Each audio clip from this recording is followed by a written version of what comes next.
মহানবী সাল্লাল্লাহু আলাইহি ওয়াসাল্লাম কি ভবিষ্যৎবাণী করেছিলেন ফিলিস্তিন ভূখণ্ড নিয়ে?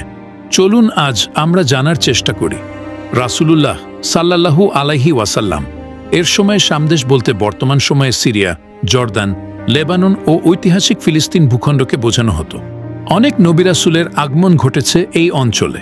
কিয়ামতের আগে ঈসা আলাইহি ওয়াসাল্লাম এ অঞ্চলে আসমান থেকে অবতরণ করবেন এবং দাজ্জাল সেখানেই নিহত হবে।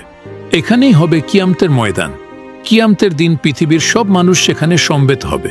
সামদেশ এবং বিশেষ করে বায়তুল মুকাদ্দাস ও তার আশপাশের এলাকা সম্পর্কে রাসূলুল্লাহ সাল্লাল্লাহু আলাইহি ওয়াসাল্লাম এর বেশ কিছু ভবিষ্যদ্বাণী আছে। উম্মতের মধ্যে একদল বিশেষ শ্রেণীর লোক থাকবে যারা সত্যের পথে লড়াই করতে থাকবে। তাদের সঙ্গে আল্লাহর সাহায্য থাকবে। তারা সত্যের পক্ষের সংগ্রামকে কিয়ামত না আসা পর্যন্ত অব্যাহত রাখবে। কেউ তাদের কোনো ক্ষতিও করতে পারবে না। হাদিসের ভাষ্যমতে এ দলটি সামদেশ অঞ্চলের অবস্থানকারী হবে।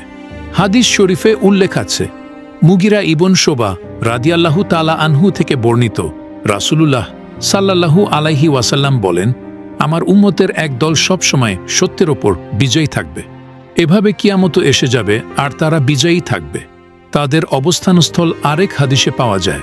আরেক হাদিসে উল্লেখ আছে, আবু উমামা রাদিয়াল্লাহু তাআলা আনহু থেকে বর্ণিত, রাসূলুল্লাহ সাল্লাল্লাহু আলাইহি ওয়াসাল্লাম বলেন, আমার উম্মতের একটি দল সত্যের ওপর বিজয়ী থাকবে।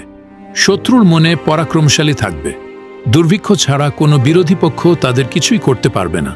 অন্য হাদিসে আরও উল্লেখ রয়েছে, আল্লাহর আদেশ তথা কিয়ামত পর্যন্ত তারা এমনই থাকবে।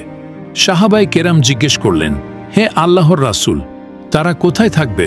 রাসূলুল্লাহ সাল্লাল্লাহু আলাইহি ওয়াসাল্লাম বলেন, তারা বায়তুল মাকদিস ও তার আশপাশে থাকবে।